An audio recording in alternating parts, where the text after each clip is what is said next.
ప్రైవేటీకరణ చేస్తున్న చంద్రబాబు నాయుడు విధానాలని నిరసిస్తూ ఏదైతే గవర్నమెంట్ మెడికల్ కాలేజీలు పేద ప్రజలకి వైద్యం అందించాలని సత్సంకల్పంతో స్థాపించిన 17 మెడికల్ కాలేజీలని ప్రైవేటు పరం చేయడానికి ఆయన కావాల్సిన వాళ్ళకి ఇచ్చేయడానికి అమ్మేయడానికి రెడీగా ఉన్న చంద్రబాబు నాయుడు గారి వైఖరిని నిరసిస్తూ జగన్మోహన్ రెడ్డి గారి పిలుపు మేరకు ఈ రాజానగరంలో చెక్కంపూడి రాజా, విజయలక్ష్మి గారు, నాగేశ్వర గారి ఆధ్వర్యంలో ఈ ప్రజా ఉద్యమాన్ని చేపట్టాం.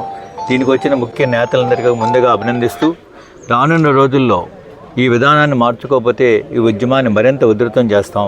అందులో ఏమాత్రం సందేహం లేదు. గత 50 సంవత్సరాల్లో ఎన్నో ప్రభుత్వాలు మారాయి. ఎప్పుడు కూడా గవర్నమెంట్ మెడికల్ కాలేజీలు కట్టాలని ఆలోచన లేదు.